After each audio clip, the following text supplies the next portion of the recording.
Hello मेरे प्यारे बच्चों। मैं हूँ आपका अपने टीचर आकाश मिश्रा। तो आज हम जो चैप्टर बचे हुए थे 6, 7, 8, 9, 10 ये सब कुछ इंपॉर्टेंट क्वेश्चन करने वाले हैं। सॉरी कल नहीं करा पाए क्योंकि तबीयत थोड़ी सी खराब हो रखी थी, तो इसलिए मैं आप लोग कल वीडियो अपलोड नहीं कर पाया। ठीक है, तो मैं आज आप लोगों के लिए फटाफट बनाया तो उसको आप लोग अच्छे से देख लेना। तो हम ज्यादा टाइम ना लेते हुए मैंने क्या कर रखा है, इंपॉर्टेंट क्वेश्चंस के जो आंसर्स है वो नोट डाउन कर रखे हैं, तो आप लोगों को मैं समझा देता हूँ ताकि आप लोगों को जल्दी जल्दी समझ आ जाए। ठीक है, और टाइम भी हमारा ज्यादा ना लगे क्योंकि आपका एग्जाम कल है। तो सबसे पहले चैप्टर 6 की बात आते हैं। सबसे मोस्ट इंपॉर्टेंट अगर 6 चैप्टर में है वो है थ्योरम। क्या है? थ्योरम। ये काफी बार आ चुका है। तो इसमें हमें सबसे पहले क्या चीज है, तो ये आपको बनाना पड़ेगा, ये देगा नहीं। ठीक है, तो हमें इस थ्योरम में प्रूफ ये करना है कि एओसी जो है वो बीओडी के बराबर है। क्या है? जो हमारा एओसी है वो बीओडी के बराबर है, और एओबी का मतलब एओडी और बीओसी ये दोनों आपस में इक्वल है। ठीक है, क्या क्या बताना है कि एओसी बराबर बीओडी के। देखो यहाँ पर एओसी किसके बराबर है? बीओडी के। किसके? बीओडी के। तो मतलब ये वाला एओसी किसके बराबर है? बीओडी के। ये इसकी बात हो रही है। और एओडी बीओसी के, एओडी जो है ये बीओसी के बराबर है। हमें इस टाइप से इसको बराबर बताना है। ठीक है, तो हमने सबसे पहले ये बता दिया कि एओसी और एओडी, एओसी और एओडी ये पूरे लाइन की बात हो रही है। किसकी? पूरे लाइन की। और पूरा लाइन कितने का होता है? 180, क्योंकि ये लीनियर पेयर है। हिंदी में ये सरल रेखा है। क्या है? सरल रेखा। तो ये जो सरल रेखा है 180 का, तो मैंने रीजन लिख दिया कि एओसी मतलब एओडी और ये सॉरी एओसी और एओडी को जोड़ेंगे। एओसी और एओडी को जोड़ेंगे, जो कि ऊपर बना रहा है वो 180 का होगा। क्यों? Linear pair. रीजन लिखना पड़ेगा। ठीक है, रीजन सबसे इंपॉर्टेंट है, ध्यान रखना। उसके बाद एओसी और बीओडी हमारे पास ये भी क्या है? इक्वल है। एओसी और बीओडी मतलब एओसी। ठीक है, एओसी और दूसरा हमारे पास क्या है? बीओडी। B AOC BOD. ठीक है, बीओडी ये भी हमारा क्यों इक्वल है? क्योंकि ये भी क्या है? 180 का है। क्या है? 180 का। ठीक है, लीनियर पेयर। लीनियर पेयर होने की वजह से ये दोनों इक्वल है। ठीक है ना? तो हमारे पास क्या है? ए ओ डी। इसको मैं मिटा दूं एक बार। इसको एक काम करते हैं, इस वाले को हम ब्लैक मार्कर से कर लेते हैं ताकि आप लोग को थोड़ा सा कंफ्यूजन ना हो। ठीक है, तो दूसरा वाले क्या है? ए ओ डी और बी ओ डी ये दोनों इक्वल है। क्यों? इसका भी ये क्या है? लीनियर पेयर है। क्या है? Linear pair.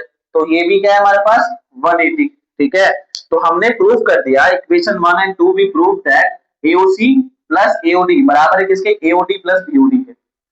AOD plus BOD, क्या हमने यहाँ से इक्वेशन 1 मान लिया, इक्वेशन 2 मान लिया, और हमने यहाँ पर बता दिया। बताना जरूरी है। ठीक है, अब ऐड इक्वेशन 1 एंड 2। इक्वेशन 1 और 2 को हमने क्या कर दिया? ऐड कर दिया।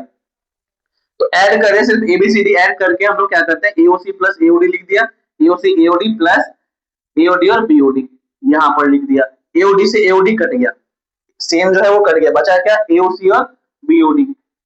तो एओसी और बीओडी तो इक्वल हो गया ना, ये रहा जो मैंने बताया था, है ना? अब हमें क्या प्रूफ करना है? ये वाला प्रूफ करना है। तो आपको ये प्रूफ करके नहीं बताना, हमें इसको बता देना है कि सिमिलरली, सेम तरीके से हम इसको भी इक्वल कर दें। तो it similarly it can be prove that AOD और बीओसी। बस ये है आपका थ्योरम। आसान सा जो है, ये बहुत ज्यादा आसान है, कोई इतना टफ नहीं है कि बहुत ज्यादा आप लोग ना कर पाओ या बहुत ज्यादा परेशान हो जाओ। ठीक है, तो इसको आप लोग जो है स्क्रीनशॉट ले लो, और बाकी जो है इसको आप लोग नोट डाउन कर सकते हो। तो सबसे पहले हल्का सा मैं अगर आप लोग रिवीजन बताऊं, तो एओसी बीओडी हमारे सब मतलब ये हमें इक्वल करना है। तो हमने सबसे पहले बता दिया एओसी और एओडी हमारा लीनियर पेयर के होने की वजह से 180 है। सेम ऐसे ही एओडी और बीओडी ये भी हमारा लीनियर पेयर है, तो ये भी 180 है। फिर दोनों को हमने क्या कर दिया? प्रूफ करके बता दिया कि हाँ भैया ठीक है कि ये और ये इक्वल हो गया। तो अब एडिशन करने के बाद, प्लस करने के बाद एओडी से एओडी काट दिया, बचा क्या? एओसी और बीओडी मतलब ये वाला। ठीक है, अब सिमिलरली हमने ये वाले भी बता दी। सिमिलरली मतलब इसी तरीके से कैन बी प्रूव, हम इसको प्रूव कर सकते हैं। क्या? एओडी और बीओसी। बस ठीक है, तो ये है आपका जल्दी से रिवीजन। आप इसको फटाफट जो है स्क्रीनशॉट ले ले। अब मैं इसको मिटाकर दूसरा अगला क्वेश्चन जो इंपॉर्टेंट वो लिखकर आप लोगों को समझाता हूँ, ठीक है। आशा है आप लोग को अच्छे से समझ आया होगा ये वाला, ठीक, जल्दी स्क्रीनशॉट ले लीजिए। तो बच्चों ये रहा आपका सेकंड क्वेश्चन, ठीक है, जो कि काफी इंपॉर्टेंट है आप लोगों के लिए। इसका डायग्राम ये दे रखा है। मेन आपको पता ये करना होता है कि हमें प्रूफ क्या करना है, हमें फाइंड क्या करना है, ठीक है। तो सबसे पहले सीधी सी बात, इसमें अगर POS आपको x मानना है, बाकी ये सब आप ना गिवन में लिख देना, गिवन दे रखा है, क्या दे रखा है, ये लाइन है, ओ POQ रे है, ये सब, ठीक है। तो ये सब दे रखा है, तो यार गिवन में लिख देना। तो POS हमारा x दे रखा है और फाइंड करना है ROT। क्या फाइंड करना है? ROT। तो सबसे पहले हम ये देखते हैं कि POS की बात हो रही है, ठीक। तो POS है ना, POS ये पूरा, ये क्या है, ये पूरा। तो अगर मैं आपको ऐसे करके बना के दिखाऊं सिंगल सिंगल POS, ठीक, और इधर क्या है Q, है ना, बाकी सब मैंने इसको हटा दिया, इसको हटा दिया, तो POS और दूसरा क्या हमारे पास SOQ, ये दोनों क्या है 180 का, दोनों क्या है 180 है, ठीक है, क्योंकि ये दोनों 90 90 साइड में 90 साइड में 90, पूरा आपको पता है लाइन जो होता है 180 का होता है। तो इसमें से इसने लेकिन क्या बोल रखा है, POS को क्या मानो x। तो हमने कर लिया कि POS को क्या मानना है, x मानना है। क्या हो रखा है, ये गिवन दे रखा है, ठीक है। तो हमने x मान लिया। अब POS की जगह ये जो इक्वेशन था, हमने POS की जगह x लिख दिया, प्लस SOQ दे रखा है 180, हम SOQ को यही छोड़ते हैं, 180 में से x माइनस करेंगे। ये आपका एक इक्वेशन बन गया, समझो क्या बन गया, इक्वेशन कि आपने SOX मतलब SOQ की वैल्यू निकाल ली, 180 में से इस वाले x को माइनस में लेकर चले गए। यहां तो हो गया।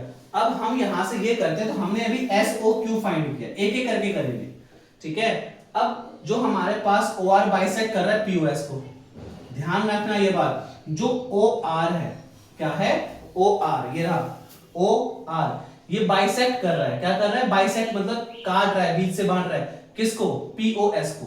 ये रहा ना, देखो इधर POS को क्या कर रहा है, ये बांट रहा है। तो मैं इस तरीके से, देखो मेरी बात को समझो जो मैं बताऊंगा, मैं बता रहा हूं जो ROS है, हाँ, जो बाइसेक्ट कर रहा है, इसका नाम क्या है ROS। जो बीच से क्या कर रहा है, बांट रहा है, उसका नाम क्या है ROS। मैं ये लिख रहा हूं कि भैया ROS जो है वो बाइसेक्ट कर रहा है। बाइसेक्ट मतलब आधे आधे भाग में बांट रहा है, और मैथ में आधा मतलब 1/2, ठीक है। तो ROS जो है वो क्या कर रहा है, बाइसेक्ट कर रहा है, आधा कर रहा है किसको, POS को।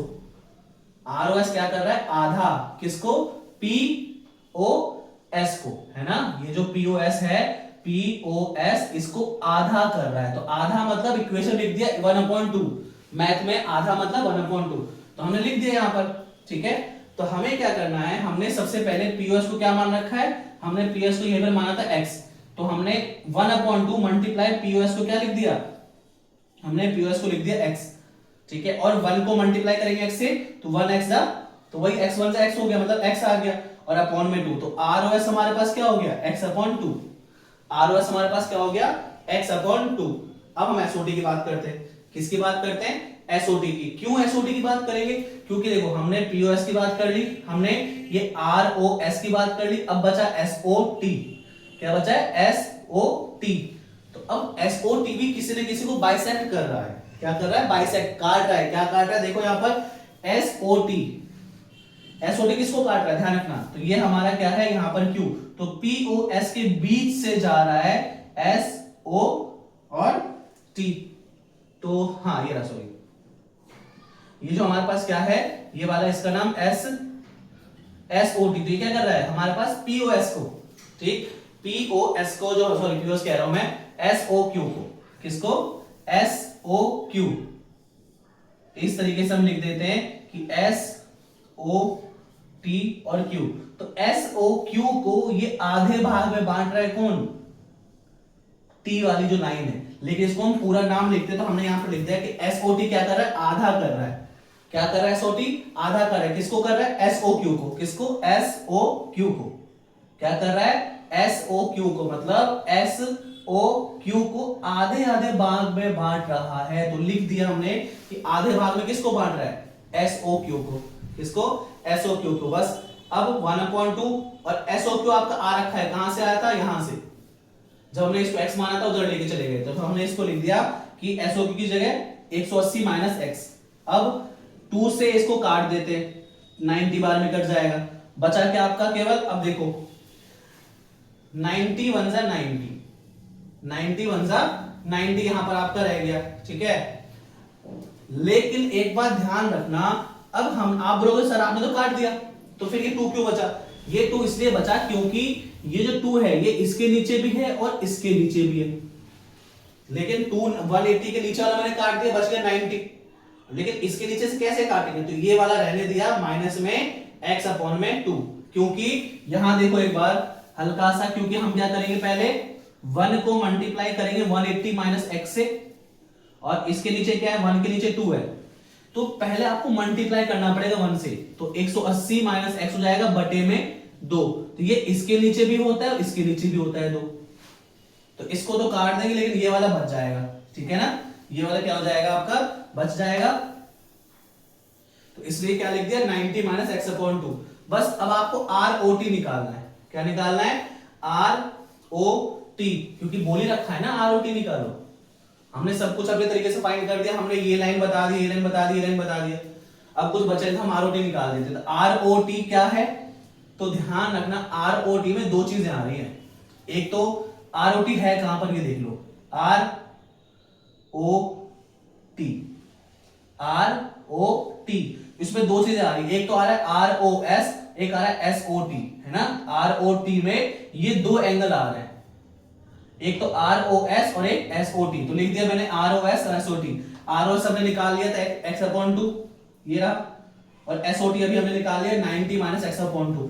अब ध्यान रखना ये x माइनस 2 मतलब x अपॉन 2 माइनस में, और ये x अपॉन 2 प्लस में, माइनस से प्लस वाला कट गया, 0 बच गया, तो बचा कि केवल 90, तो ये हमारे पास क्या आ गया 90 R O T, R O T क्या हो गया हमारे पास 90।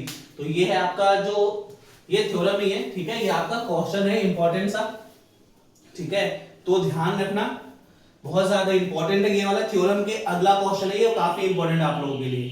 बाकी सारे आपने, मुझे आशा है कि आपने चैप्टर्स कर लिए होंगे 6.1 और 2 के, उसमें तो सारे इंपॉर्टेंट क्वेश्चंस हैं, ठीक है। तो ये कुछ 2 क्वेश्चन थे जो मुझे काफी इंपॉर्टेंट लगे आपके चैप्टर से, तो बाकी अगला हम क्वेश्चन देखते हैं कौन सा क्वेश्चन इंपॉर्टेंट है वो हम कराते हैं, ठीक है, जल्दी इसको आप नोट डाउन कर लो। तो बच्चों ये रहा आपका 3rd क्वेश्चन, ठीक है, जो कि आप लोगों का 6.2 थ्योरम है, और ये काफी आप लोगों के लिए इंपॉर्टेंट है।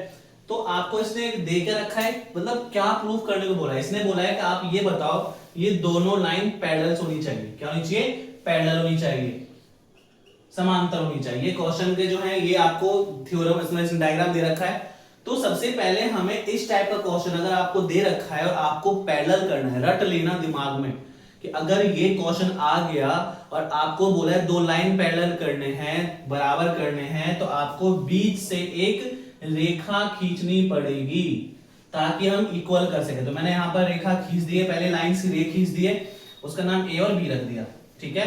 अब हम प्रूफ करना चालू करते हैं, बहुत आसान है, कोई ज्यादा हैवी क्वेश्चन नहीं है। तो आओ देखो यहाँ पर सबसे पहले मैंने लिख दिया कि क्यू एक्स एम और एक्स एम बी ये दोनों 180 का होगा, क्या होगा 180 का होगा। क्यू तो देख लो, तो सबसे पहले हम देखें क्यू एक्स एम हमारा पास है कहां, क्यू एक्स और एम ये रहा, ठीक है, हमारे पास क्या है क्यू एक्स एम ये, और दूसरा इसने क्या बोल रखा है एक्स एम बी, क्या बोला इसने एक्स एम और बी, तो X M B, X M B ये और ये, ठीक है। तो पहले तो हमारे पास इसने बीच में देखो मेन जब 3 दे रखे ना, जब 3 का आपको जोड़ा बना के दे, 3 का पेयर बना के दे, तो आपको बीच वाला लेना है। इसमें x की बात हो रही है, इसमें m की बात हो रही है, तो इसने बोला क्यू एक्स एम, क्या बोला क्यू एक्स एम, तो एक तो ये क्यू एक्स बीच वाले की बात हो रही है x और ये वाला m। अब दूसरे में से क्या बोला X M B, X M B, तो इसमें बारे में m की बात हो रही है। तो मतलब कहने की बात है कि ये और ये 180 का होता है। जब भी कभी इस टाइप का आपके पास हो ना, तो ये कोना और ये कोना इन दोनों को जोड़ने पर 180 आना चाहिए, क्या होना चाहिए आपको 180 आना चाहिए, ध्यान रखना, ठीक है। तो सेम हमने ऐसे बता दिया कि ये वाला कोना और ये वाला कोना दोनों को जोड़ने पे कितना आना चाहिए 180, तो हमने यहां पर लिख के बता दिया, ठीक है, ये रहा। अब आपको इसने पहले से क्यू एक्सएम दे रखा है, क्या कर रखा है क्यू एक्सएम दे रखा है कितना 135, तो इसी में हमने कर दिया, इसकी जगह 135 प्लस XMB नहीं दे रखा इज इक्वल टू 180, ठीक है। XMB यही छोड़ दिया, इसको नंबर को नंबर वाले के पास ले गए, प्लस में माइनस में हो जाएगा, तो XMB हमारे पास कितना आ गया, 45 आ गया। क्या आ गया, XMB हमारे पास 45, यहां लिख देता हूं मैं आंसर 45, ठीक है। अब एक और बात, आपको पता है कि ये जो मतलब एक मैं हल्का से एक और बनाता हूं, ये वाला एंगल इस वाले के बराबर होता है, अल्टरनेटिव मतलब उल्टा, उल्टे साइड में, और ये वाला एंगल इसके बराबर होता है, तो ये भी तो यही बना हुआ है ना, मतलब अगर ये वाला इस वाले के इक्वल है तो हम इसको क्या बोल सकते हैं, अल्टरनेटिव एंगल। क्या बोलेंगे इसको हम, अल्टरनेटिव एंगल। तो सेम मैंने लिख दिया कि BMY, BMY कहां पर है, सबसे पहले आपको ये देखना पड़ेगा, तो BMY बीच वाले की बात होती है, M की बात हो रही है, BMY इधर वाला, और इसका नाम ले लेते हैं, इसका नाम क्या हमने रखा है, MYR, तो ये तो 40 पहले से, तो ये दोनों क्या है, इक्वल है। क्या है, इक्वल, क्यों, अल्टरनेटिव एंगल है। क्या है, अल्टरनेटिव एंगल। तो अब लिख दिया हम लोगों ने कि इसकी वजह से BMY भी क्या हो गया, 40 हो गया। क्या हो गया, BMY भी 40, ठीक है। क्या कर दिया इसने, BMY 40। और आपको अगर एक दूसरे के पैरेलल वाले का इक्वल करना है तो आपको पहले इसकी वैल्यू फाइंड करनी पड़ेगी, बीच वाले की। तो आपको बीच वाले की वैल्यू पूरी फाइंड हो रखी है ना, क्या, 45 और 40, बस इन दोनों को जोड़ दो। तो एडिंग इक्वेशन जो हमारा आंसर आया था ये वाला, ये इसको हम 1 और 2 मान लेते हैं, एडिंग इक्वेशन 1 एंड 2। तो 1 में हमने XMB प्लस BMY, वही तो है, इन दोनों को नाम जोड़ रहे हैं, XMB, ठीक है, और BMY, तो इन दोनों को जोड़ देते हैं। तो यहां पर दोनों की वैल्यू लिखी 45 और 40, दोनों को जोड़ने पर आ गया 85 आंसर। क्या आ गया, दोनों को जोड़ने पर आंसर आ गया हमारा, ठीक है। तो आसान है, आपको अगर इसने दे रखा है कि जो लाइंस है वो पैरेलल है तो इसके बीच के एंगल्स आपको इक्वल करने पड़ेंगे, ये क्वेश्चन आ सकता है, ठीक है। इसको थोड़ा सा आप लोग ध्यान में रखना और अच्छे से करना, नोट डाउन कर लो या तो स्क्रीनशॉट ले लो आप लोग। मैं आपका नेक्स्ट क्वेश्चन जो कि 7 चैप्टर में से, और ये काफी इंपॉर्टेंट है 7 चैप्टर में, कि आपको दो ट्रायंगल्स को आपस में इक्वल करना है, कॉन्ग्रुएंट करना है, हिंदी में सर्वांसम बोलते हैं। तो सबसे पहले आपको ध्यान में ये रखना है कि अगर आपको दो ट्रायंगल्स को इक्वल करना है तो तीन चीजें इक्वल होनी चाहिए दोनों ट्रायंगल में, और अगर आपने तीन चीजें इक्वल कर दी तो इसका मतलब वो सर्वांसम में कॉन्ग्रुएंट हो गया। तो हमें सबसे पहला क्वेश्चन दे रखा है, इसको हमें कॉन्ग्रुएंट करना है, ये कॉन्ग्रुएंट का साइन है, ठीक। तो हमें क्या करना है, AOD करना है BOC के, AOD और BOC ये दोनों आपस में इक्वल करने हैं, ठीक है। तो हमने ले लिया इन ट्रायंगल, ये ट्रायंगल का साइन है, ध्यान रखना, AOD एंड ट्रायंगल BOC। तो तीन चीजें प्रूव करते हैं। तो सबसे पहले OA बराबर है OB के, ये दिया हुआ है, कैसे दिया हुआ है, आप ध्यान रखो, OA बराबर किसके, OB के, क्यों, यहां भी सिंगल लाइन है और यहां भी सिंगल लाइन, ये ध्यान रखने वाली बात है एग्जाम में, ठीक है, कि यहां भी सिंगल लाइन, यहां भी सिंगल लाइन है, मतलब क्या है कि ये दोनों आपस में इक्वल है, यहां डबल लाइन, यहां डबल लाइन, है ना। तो इसका मतलब आपका क्या है कि OC बराबर है OD के, तो ये क्या है, गिवन है, तो क्या है, गिवन, दिया हुआ है। एक और इक्वल करते हैं, ध्यान रखना, ये वर्टिकली अपोजिट, ये और ये जो है ना, ये वर्टिकली अपोजिट है, तो ये भी इक्वल होता है, इसका नाम क्या है, इसको बीच में होना चाहिए। हम O जिसकी बात करते हैं इक्वल है उसको बीच में रखना है, तो हम बात कर रहे हैं O की, इधर भी O इधर भी O, तो हमने O को क्या रख दिया, ठीक है। तो जिसकी बात करते हैं हम लोग उसको हमें बीच में रखना होता है, तो AOD और BOC। तो सबसे पहले अब जब 1 2 3 1 2 और 3 चीजें, ये तीनों ही आपने इक्वल कर दी तो एक ट्रायंगल आपका इक्वल हो गया, ठीक है। तो इसकी वजह से हमने बता दिया कि AOD कॉन्ग्रुएंट हो गया, इक्वल हो गया किसके, BOC के। ट्रायंगल लगाना मत भूलना, बाय किसके द्वारा, साइड एंगल साइड। 4 प्रॉपर्टी होती है, इसको ध्यान रखना, एक साइड एंगल साइड, एक साइड साइड साइड, एक एंगल एंगल एंगल और एक एंगल साइड एंगल। ये 4 प्रॉपर्टी जिसमें 2 साइड्स होती हैं और एक एंगल, उसको हम साइड एंगल साइड बोलेंगे। इसमें तीनों साइड मतलब 1 2 3, ये तीनों ही साइड, उसको हम क्या बोलेंगे, साइड साइड साइड। और एंगल में ये एंगल ये एंगल ये एंगल, तीनों बराबर एंगल ही हो तो एंगल एंगल एंगल। और अगर किसी ट्रायंगल में एक एंगल हो और 2 साइड हो, है ना, इसको हम क्या बोले, एंगल साइड साइड। तो ये आपका क्या है, इक्वल इस तरीके से होगा। तो अब दूसरा क्वेश्चन, एडी पैरेलल करना है बीसी। ध्यान रखना जब भी कभी सर्वांग मतलब कॉन्ग्रुएंट वाले में आपको दो तीन चीजें प्रूव करने के लिए दे तो आपको बस यही ध्यान रखना है कि आपको ट्रायंगल प्रूव करना है। दूसरा वाला जो भी प्रूफ करना हो उसमें बस एक चीज लिख देना कि अगर हमने ये पहले इक्वल कर दिया इस वजह से ये सारी चीजें आपस में क्या है, इक्वल है।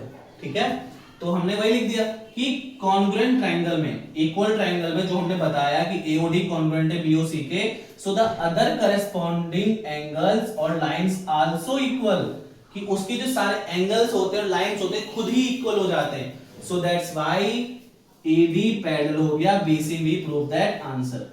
ठीक है, ये चैप्टर 7 का है और ये काफी इंपॉर्टेंट है आप लोगों के लिए, तो आप लोग इसको नोट डाउन कर लो। ठीक है, अब हम बाकी करते हैं नेक्स्ट क्वेश्चन इसका। आशा है आपको अच्छे से समझ आया होगा, तो चलिए हम चलते हैं नेक्स्ट क्वेश्चन पे।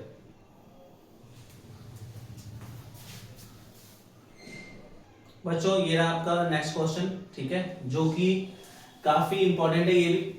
तो इसमें सबसे पहले आपको एक ही मतलब एक ही क्वेश्चन बोल रखा है इसने, एक ही प्रूफ करना है कि BF प्रूफ करना है CE के। हमें क्या करना है, जो BF है, ठीक है, मतलब ये लाइन BF प्रूफ करना है CE के। तो ये कैसे प्रूफ करोगे आप, कॉन्ग्रुएंट करके, क्या करके, कॉन्ग्रुएंट करके, सर्वांग करके। जब आप इसको इक्वल करोगे तब जाकर क्या हो जाएगा, क्योंकि आपको पता है बाय CPCT कि करस्पॉन्डिंग ट्रायंगल मतलब कॉन्ग्रुएंट ट्रायंगल्स के जो करस्पॉन्डिंग साइड्स इक्वल होते हैं, सब इक्वल होते हैं। ठीक है, तो सबसे पहले हमने क्या कर दिया कि इन ट्रायंगल ABF और ACE ले लिया। क्या ले लिया, ABF और ACE। कैसे, AB, यहां पर दो ट्रायंगल कैसे बन रहे हैं, यही तो बन रहा है, एक ये पूरा और एक ये पूरा। तो ABF और दूसरा में क्या ले लिया, ACE, ABF और ACE ले लिया। ठीक है, अब तीन चीजें प्रूफ करो। दो ट्रायंगल बोला ना मैंने कि दो ट्रायंगल इक्वल करने के लिए तीन चीजें प्रूफ करनी है। तो AB बराबर है AC गिवन है, ये क्वेश्चन जब आप लोग ओपन करोगे, ठीक है, जगह आपके चैप्टर में है 7 में, और दूसरा इस पे लाइंस लिखी हुई है। ठीक है, AB बराबर है AC, AB बराबर है क्या आपका AC, इस टाइप से। तो ये क्वेश्चन में आपके गिवन है। ठीक, A बराबर A, क्यों, A दोनों में आ रहा है, कॉमन है, क्या है, A कॉमन है। ठीक है, देखो इधर से भी आप देख सकते हो, A इधर भी है और A इधर भी है, तो A कॉमन है। लास्ट में AF, तो इस ट्रायंगल्स में जो आधे बटी होती है इसमें आपको ध्यान रखना ये ऊपर वाले साइड्स इक्वल होते हैं। AE बराबर होता है आपका क्या, AF के। क्या होता है, AE बराबर है AF के। ये इस टाइप के ट्रायंगल्स में इक्वल होती हैं क्योंकि halves of equal sides, equal sides की इक्वल होती हैं। तो जब हमने तीन चीजें प्रूफ कर दी तो हमारे पास हो गई क्या, ये कॉन्ग्रुएंट हो गए कि ABF कॉन्ग्रुएंट हो गए किसके, ACE के, बाय किसके द्वारा, साइड एंगल साइड। कैसे साइड, ये साइड और ये भी साइड, और ये क्या है हमारे पास, एंगल। ठीक है, जो दो लिखे होते हैं वो साइड होते हैं, जो सिंगल या आपने तीन में लिख रखा उसको हम क्या बोलते हैं, एंगल। और आपको उसने प्रूफ करने के लिए क्या बोला था, ये तो लिख दो, ये प्रूफ है, क्यों, बाय CPCT। क्या, बाय CPCT, क्योंकि जो हमारे पास करस्पॉन्डिंग ट्रायंगल्स होते हैं, मतलब जो कॉन्ग्रुएंट ट्रायंगल्स होते हैं उसके सारे जो करस्पॉन्डिंग एंगल्स हैं, साइड्स हैं, वो सब इक्वल होते हैं। तो ये आपका 7 चैप्टर का इंपॉर्टेंट क्वेश्चन। ठीक है, आशा है आपको अच्छे से समझ आया होगा। आप इसको नोट डाउन कर लो या स्क्रीनशॉट ले लो।